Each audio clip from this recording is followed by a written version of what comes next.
Sa mundo kung saan ang pag-ibig ay minsang nagiging bahagi ng pinakamalalim na sugat. Mula sa pagkakanulo ng taong pinakamamahal niya, pinili ni Angela ang landas ng paghiganti, isang pusong durog, isang planong puno ng galit, at isang pangakong hindi siya muling masasaktan. Ngunit paano kung sa gitna ng kanyang paghiganti ay matagpuan niya ang pag-ibig na mas totoo, mas wagas, at mas malalim kaysa sa kanyang inaasahan? Ito ang kwento ng sakit, pagbangon, at muling pagtitiwala. Ito ang kwento ng sugatang pusong natutong magmahal muli. Welcome to Ever After Tales, kung saan bawat sugat ay may kwento at bawat kwento ay may pag-asa. Si Angela de la Cruz ay isang alagad ng mga pangarap.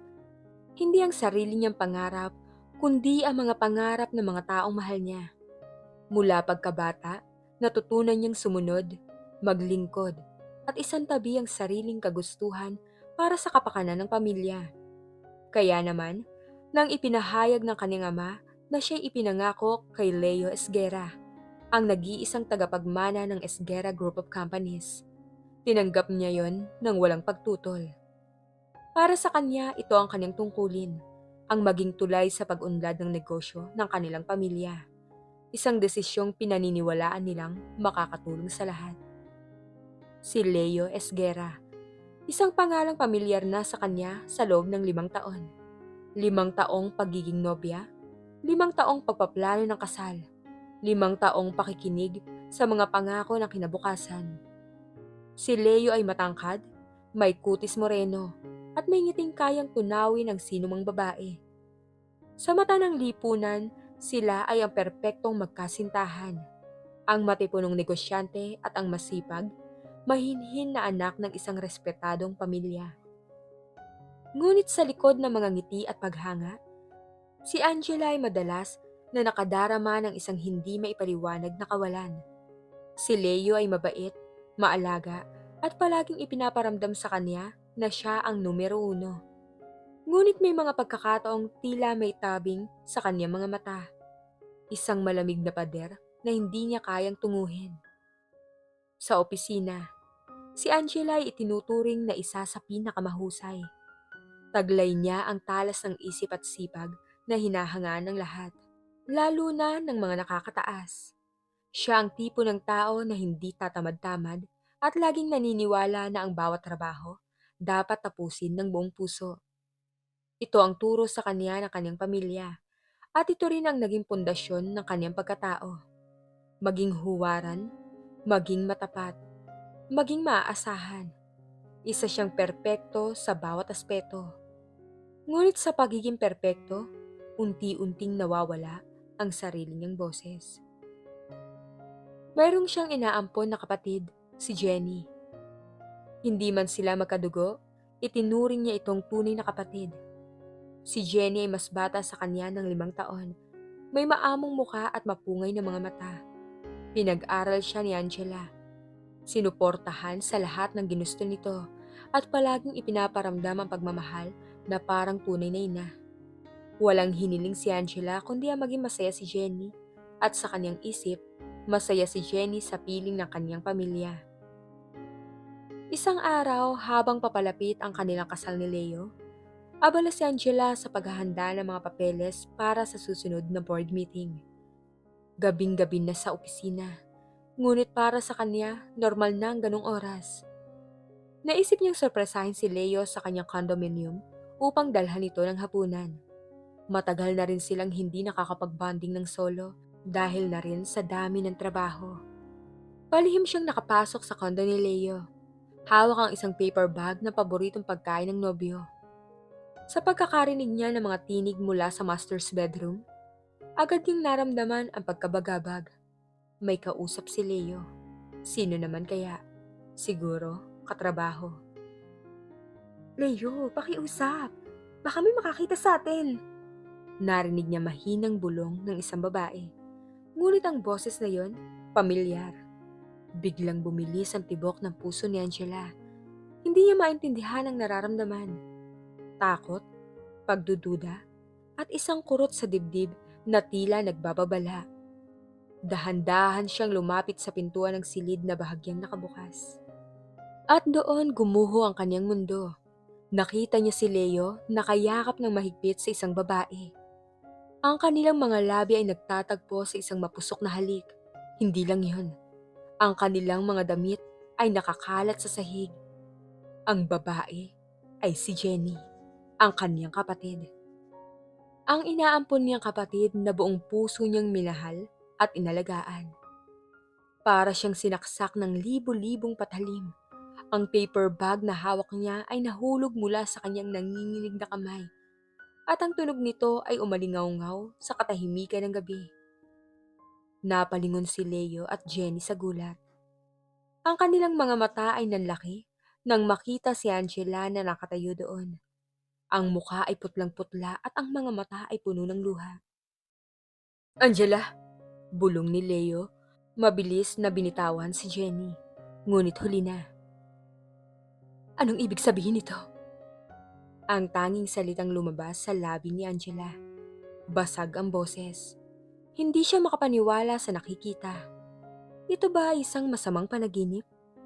Si Jenny, na namumutla rin, nagsimulang umiyak. Ate, patawarin mo kami. Patawarin? Para saan? Sa panloloko niyo sa akin? Sa pagtataksil niyo sa likod ko?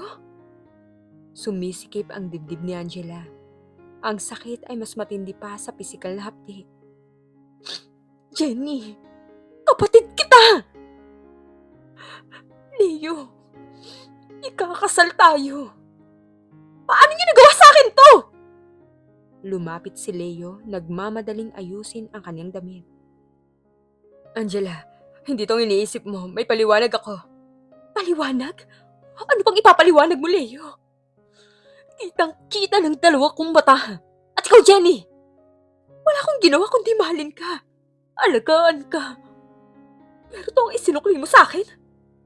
Ang galit at sama ng loob ay unti-unting pumalit sa sakit. Hindi ko sinasadya, ate. Nangyari na lang po bigla eh. Humihikbi si Jenny.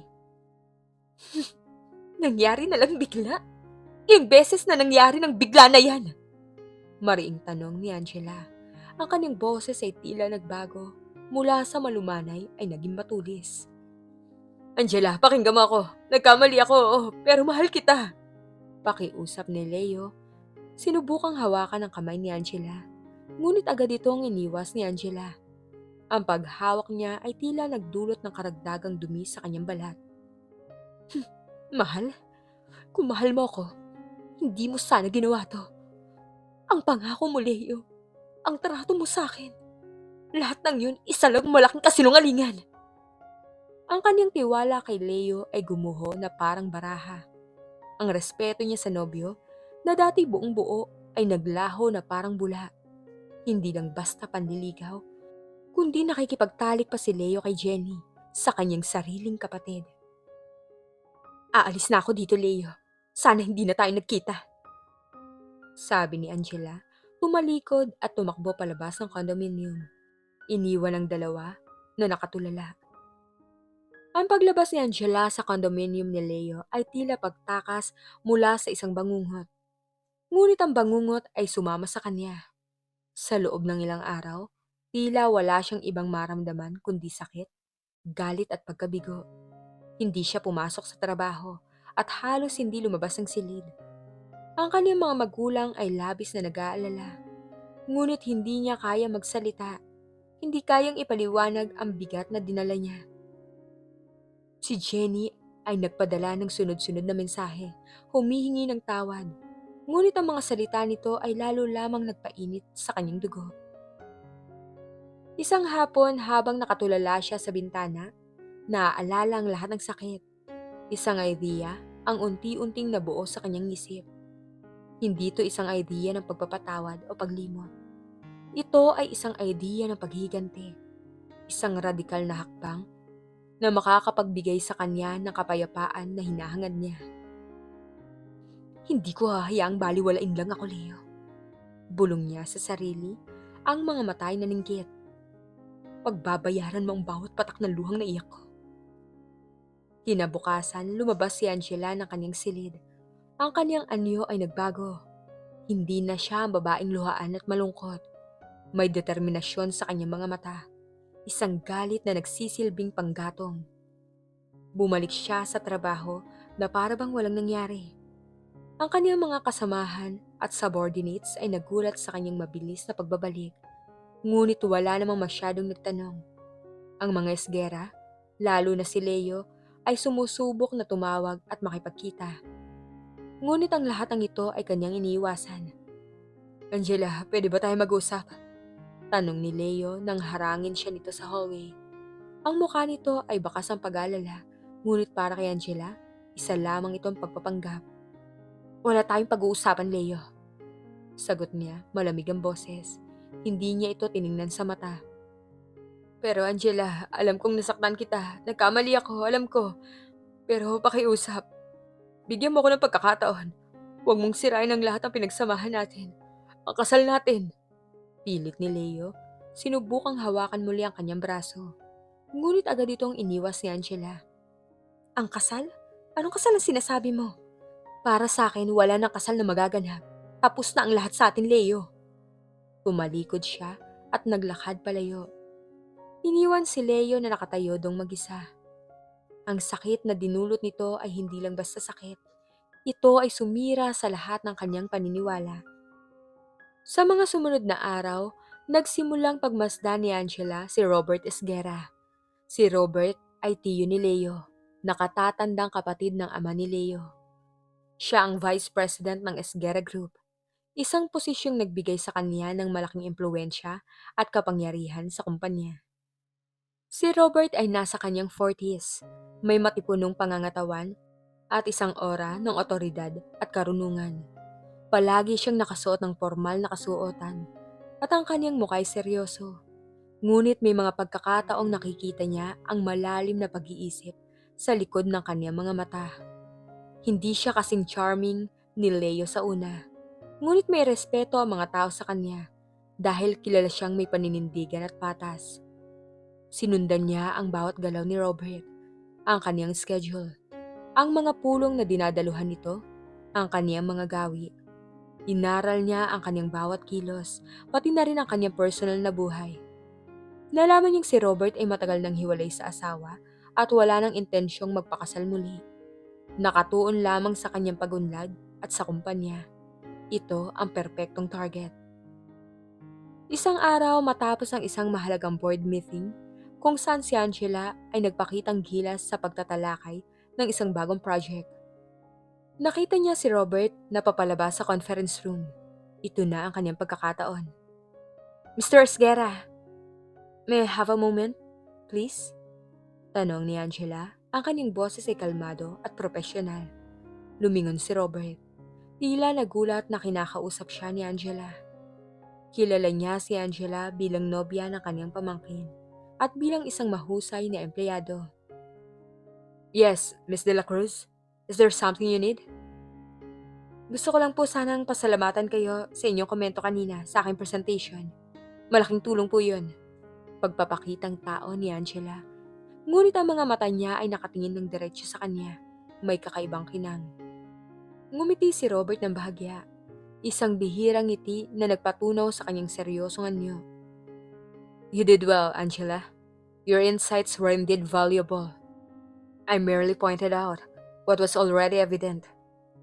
Salamat po ulit, sabi ni Angela at bago pa man siya tuluyang makalis, naglakas loob siyang magtanong.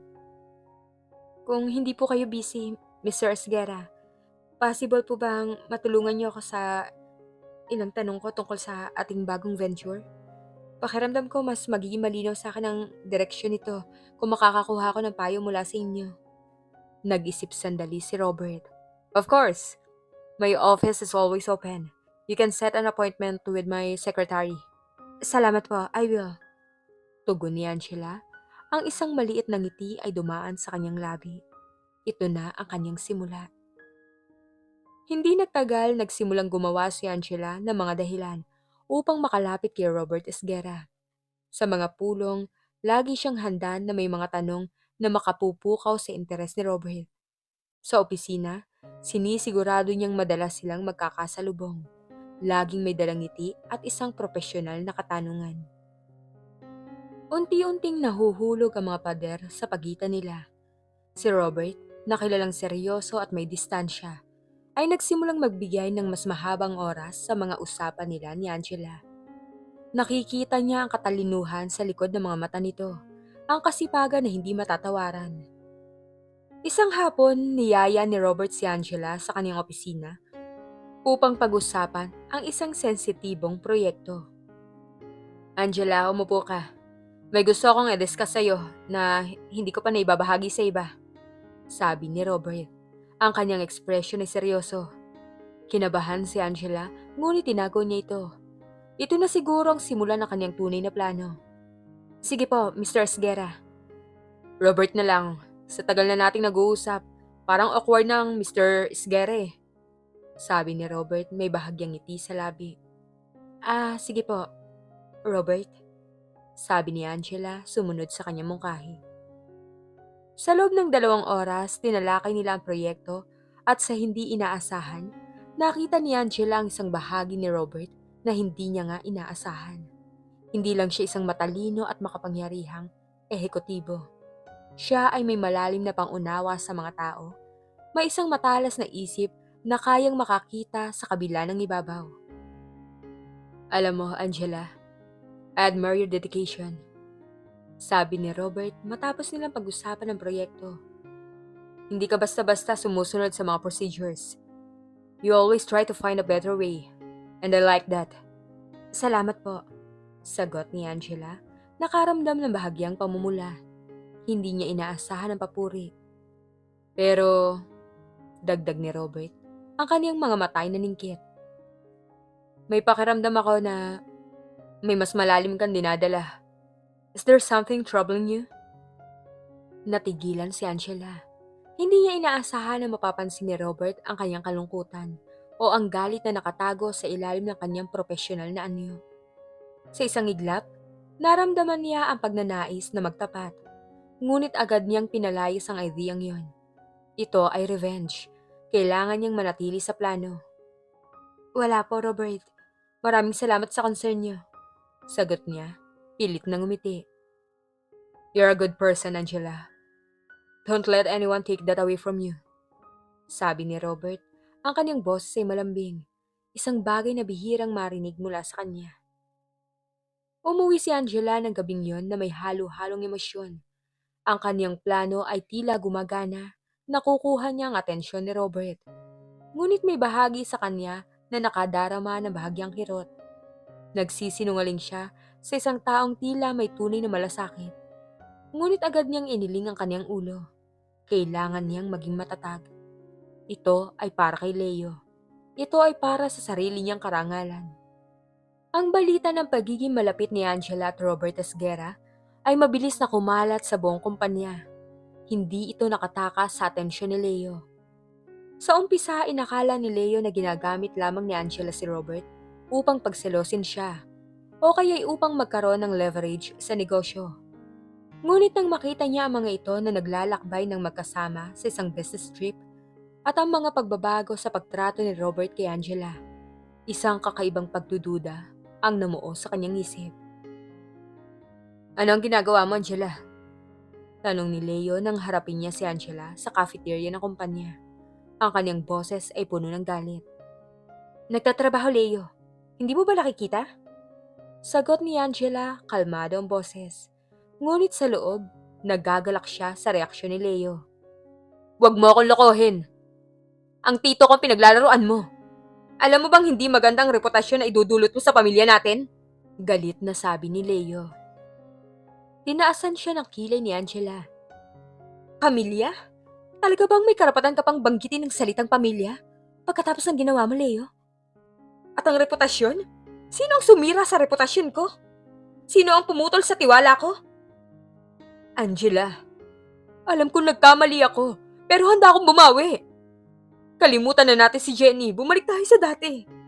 Pakiusap ni Leo, ngunit ang kanyang tono ay tila mas nagmamando kaysa nakiusap. Bumalik? Kailanman? Hindi na ako babalik sa isang relasyong puno ng kasinungalingan at pagtataksil. And for your information, Leo, wala akong niloloko. Ginagawa ko lang ang tama sa tingin ko. Maring sagot ni Angela. Ang katotohanan ay sa simula pa lang, ipinahayag na ni Angela kay Robert ang kanyang intensyon. Hindi niya ito kayang itago. Isa siyang matapat na tao at kahit pa nagpapanggap siya, may limitasyon ang kanyang kakayahang magsinungaling ng buong buo. Naaalala niya pa ang araw kung kailan niya ipinagtapat kay Robert ang kanyang mga intensyon. Nasa opisina sila ni Robert matapos ang isang seryosong discussion tungkol sa isang merger. Robert, mahinang sabi ni Angela, hindi makatingin sa kanya ng diretsyo. May gusto ko sabihin sa'yo na hindi ko na kayang itago. Nakatingin lang si Robert sa kanya na naghihintay. Ano yan, Angela? Ang pagiging malapit ko sa'yo, bahagi lang to ng isang plano. Dire-diretsyong sabi ni Angela, ang kanyang boses ay tila nang hihina. Isang plano upang saktan si Leo, upang pagselosin siya, at upang iparamdam sa kanya ang sakit na binigay niya sa akin. Nagulat si Robert. Hindi siya nagsalita, tiningnan lang si Angela nang may matalas na tingin. A plan for revenge, you mean? Opo, sagot ni Angela tumango. Niloko niya ako, Robert. Nakuha niya akong gawing hangal. Hindi lang basta panliligaw, kundi nahuli ko pa sila ni Jenny sa kama. Ang kapatid kong inampon. Masakit yan, Robert. Sobrang sakit sa akin. Nakita ni Robert ang sakit sa kanyang mga mata. Hindi ito pagpapanggap. Ito ay tunay na pighati. At gusto mong gamitin ako para sa paghiganti mo? Ayoko na sana makasakit, Robert. Pero hindi ko na alam ang gagawin ko eh. Gusto ko lang maramdaman niya ang sakit na nangingibabaw sa akin. Hindi ko naman to sinasadya pero ito lang yung nakikita kong paraan para makabangon ako. Ayoko lang na ako ang lumabas na talunan sa lahat ng to. Nagkaroon na mahabang katahimikan sa pagitan nilang dalawa. Naisip ni Angela na siguro ay galit si Robert na itataboy siya nito o kaya sisigawan dahil sa kanyang kapangahasan. Ngunit sa halip, nagsalita si Robert ng kalmado. Alam mo ba, Angela, na hindi ako nagulat sa sinabi mo? Ani Robert, ang kanyang boses ay hindi nagalit, kundi tila malungkot. Nagulat si Angela. Po, anong ibig niyong sabihin? Si Leo, kilala kong pamangkin ko. Matagal na ako mahinala sa kanyang mga ginagawa. Sabi ni Robert. Hindi lang to ang unang beses na gumawa siya ng gulo. Maraming beses na niyang sinira ang tiwala ng mga taong nagmamalasakit sa kanya. Pero, bakit hindi niyo siya pinigilan? Tanong ni Angela, hindi maintindihan. May mga pagkakataong hindi mo kayang baguhin ang isang tao hanggat hindi niya mismo gusto magbago. Maraming beses ko na siyang kinausap. Sinubukan kong ipaliwanag kung ano ang tama. Ngunit siya ay si Leo. Palaging iniisip na lahat ng bagay mapapasa kanya. Dahil siya ay esgera. Paliwanag ni Robert. Ang kanyang boses ay puno ng pagkabigo. Kaya nang makita kong lumalapit ka sa akin at ang pagbabago sa iyong mga mata, kahit na may galit, nakita ko rin ang isang bagay na mas malalim.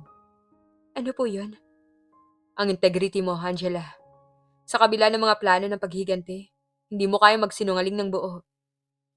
Nakita ko yung pagdadalawang isip mo. Yun lang ang nagpatunay sa akin kung gaano ka kabuti. Na kahit sa gitna ng galit, hindi mo pa rin kayang saktan ng isang tao nang walang pakundangan. Bumaba ang tingin ni Angela. Pero ginagamit ko kayo. Hindi ba yun kasalanan sa inyo? Maaaring sa una, oo. Ngunit ngayon, Angela, ang usapan natin iba na. Gusto kong tulungan ka. Seryosong sabi ni Robert. Tulungan? Paano? Tulungan kang makita kung anong nararapat para sa'yo. At kung sa tingin mo ang pagiging malapit mo sa akin ang simula ng iyong paghilom, kung sa tingin mo ito ang magpapabalik sa iyong pagkatao, then so be it. Sabi ni Robert. Ang kanyang mga mata ay nagpapakita ng isang pangunawa na hindi pa niya nakita sa sino man. Pero huwag ka magkamali, Angela. Kung saktan mo ako, alam mong hindi yung maganda. Kinilabutan si Angela sa huling pahayag ni Robert. isang babala na may bigat. Ngunit sa halip na matakot, nakaramdam siya ng isang kakaibang ginhawa. Hindi niya kailangang magpanggap sa harap ni Robert. Alam nito ang lahat at handa pa rin itong tumulong. Ito ay isang bagay na hindi niya inaasahan. Sa loob ng ilang linggo, naging mas malalim ang kanilang pag-uusap.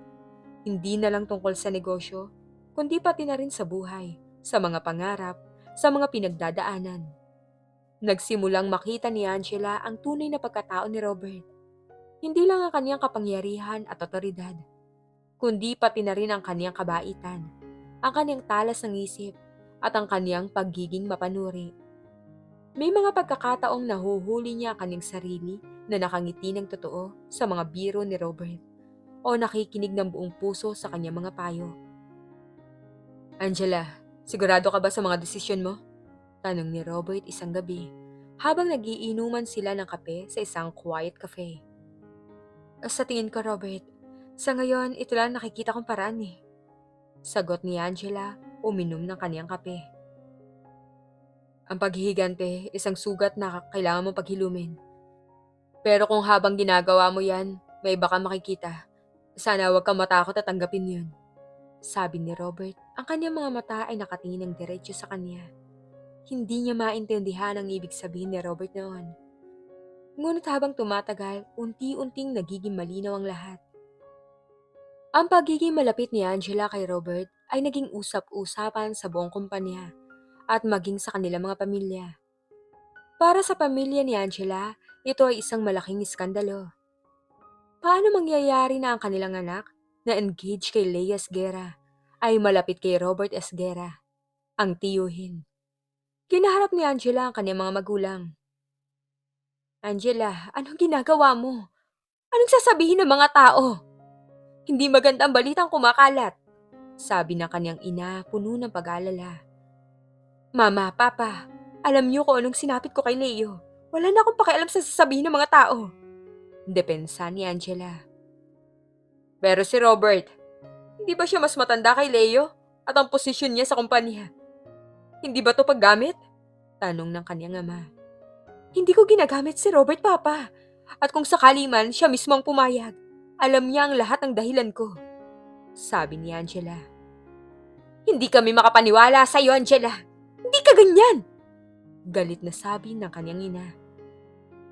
Hindi ako ganito. Dahil hindi niyo ako pinakinggan. Hindi niyo sinubukang intindihin ang sakit na dinulot sa akin ni Leo. Ang gusto niyo lang, magpakasal ako sa kanya para sa negosyo. Well, tapos na. Wala nang kasal na magaganap. Sumabog si Angela.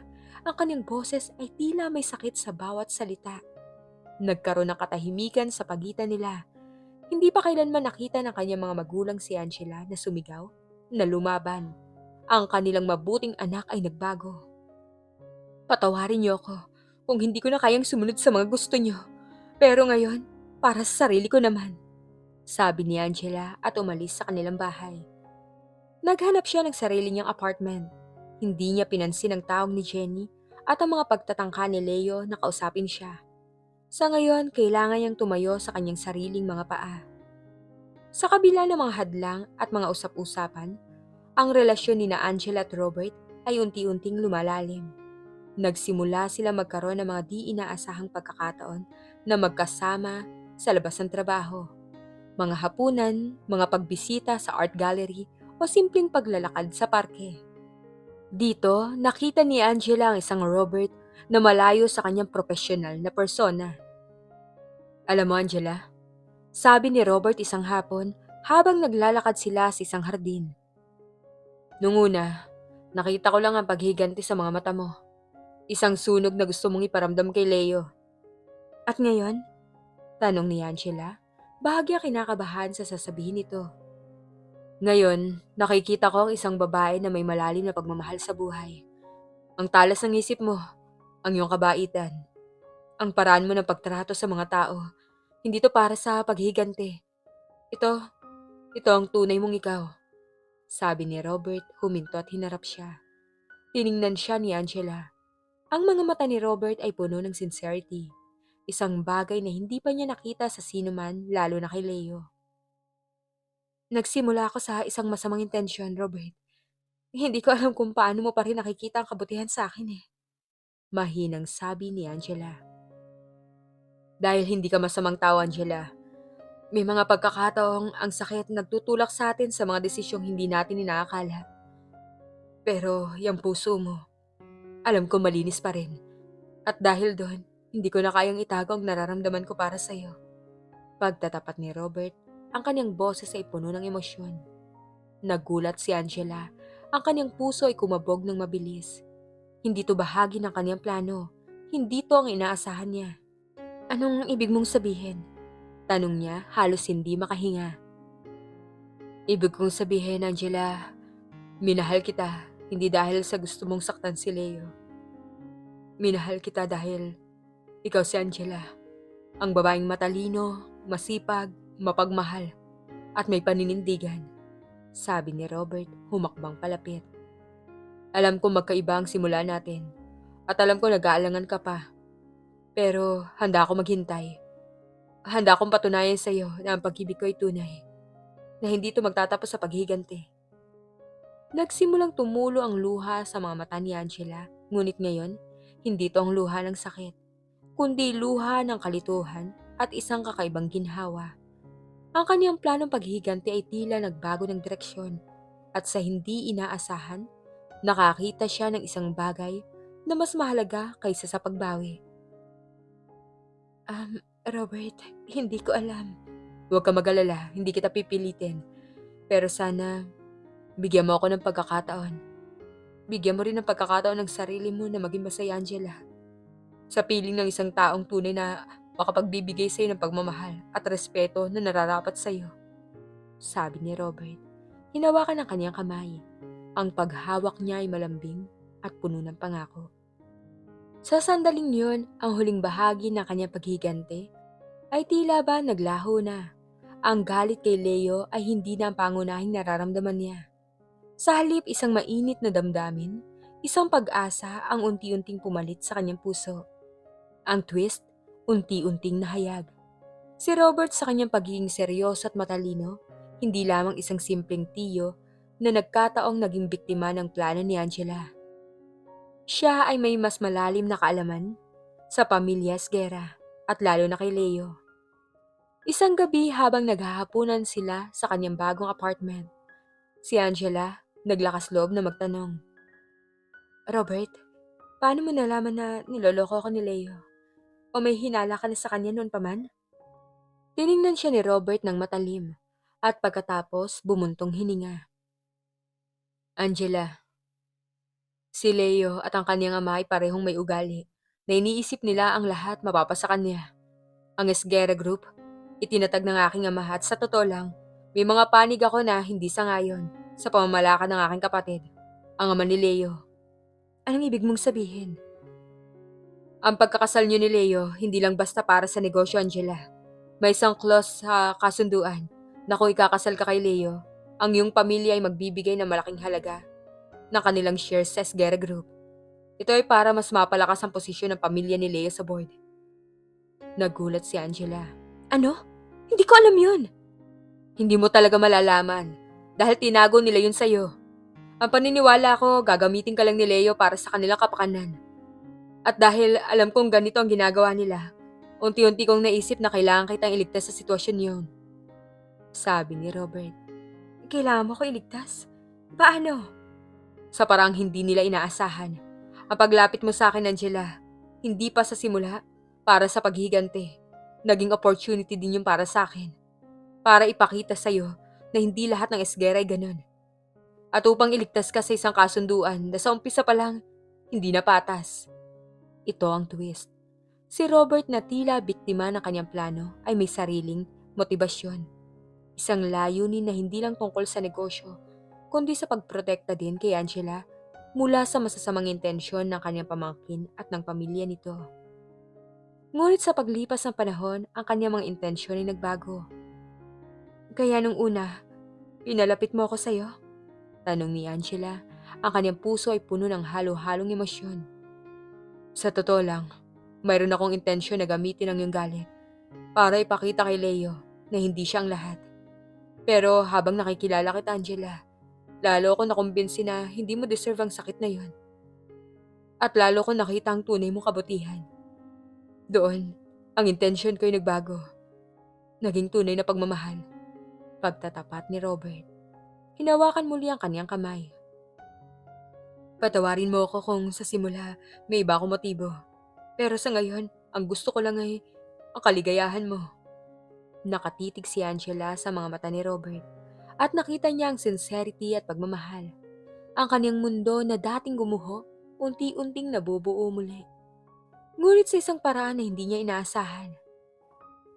Ang revelasyon ni Robert ay nagbigay ng panibagong layer sa relasyon nila ni Angela. Sa simula, nakaramdam siya ng bahagyang pagkamangha, ngunit mas nanaig ang pag-unawa. Si Robert sa kabila ng kanyang sariling motibo ay naging tapat tungkol dito at ang kanyang pagmamahal ay tila mas matibay dahil sa katotohanan yon. Habang lumalabas ang balita tungkol sa kanila, lalong nagalit si Leo. Paulit-ulit siyang nagpadala ng mga mensahe.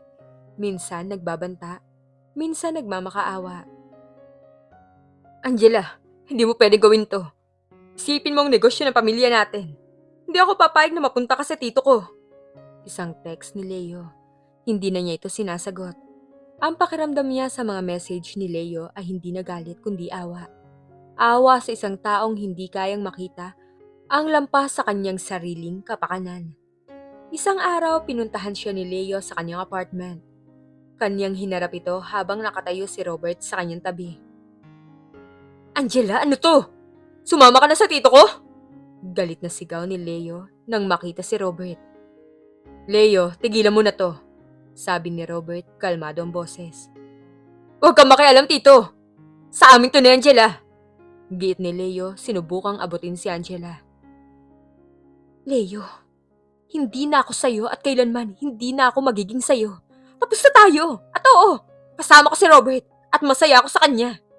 Mariing sabi ni Angela. Masaya? Paano ka magiging masaya sa isang matanda na ginagamit mo lang para sa revenge mo? Alam namin lahat ng plano mo, Angela. Giit ni Leo. Sinusubukang saktan si Angela sa pamamagitan ng kanyang mga salita. Ngumiti si Angela. Isang ngiting hindi nakita ni Leo sa kanya noon. Oo, Leo. Nagsimula ako sa paghihiganti. Pero sa paghahanap ko ng katarungan, nakita ko ang isang bagay na mas mahalaga eh. Isang pag-ibig na tunay, respeto, at may pag-unawa. Mga bagay na hindi mo kailanman naibigay sa akin. Nagulat si Leo sa kanyang sinabi. Hindi niya inaasahan ang ganong sagot mula kay Angela. At si Robert? Ginagamit mo lang siya para saktan ako. Kung sa tingin mo, nasasaktan ka sa nakikita mo, Leo, ito ay dahil sa sarili mong kamalian. Si Robert hindi ko ginagamit. Mahal ko siya at mahal niya ako. Pagtatapat ni Angela, hinawakan ang kamay ni Robert. Hindi makapaniwala si Leo. Ang kanyang mukha ay namutla at puno ng kahihiyan. Ang kanyang pagmamay-ari kay Angela ay naglaho na parang bula. Umalis ka na, Leo, sabi ni Robert. Ang kanyang boses ay malamig, ngunit may otoridad. Wala ka ng karapatan na manggulo pa sa kanya. Walang nagawa si Leo kundi ang umalis. Ang kanyang mga balikat ay nakayuko sa pagkatalo. Sa mga sumunod na buwan, si Angela at Robert ay naging opisyal na magkasintahan. Hindi naging madali ang kanilang relasyon. Maraming nagduda, lalo na ang mga pamilya nila. Ang pamilya ni Angela ay nahirapang tanggapin ang sitwasyon, habang ang pamilya Esguera, lalo na ang ama ni Leo, ay tumutol ng husto. Angela, hindi ito tama! Hindi ka Esguera! Sabi ng ama ni Leo sa kanya isang beses. Hindi ako Esguera sa pangalan, Mr. Esguera.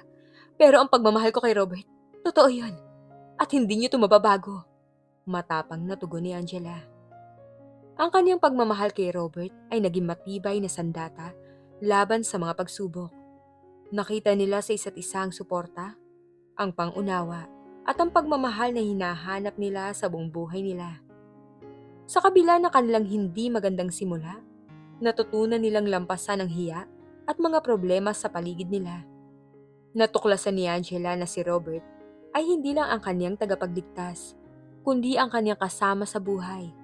Nakita niya ang isang matatag na pagmamahal at respeto na higit pa sa lahat ng nakaraan niyang relasyon. Si Robert naman, sa piling ni Angela, natutong maging mas bukas, mas masaya. Ang kanyang seryosong persona ay nabawasan at nakita niya ang kagalakan sa buhay na matagal na niyang nakalimutan.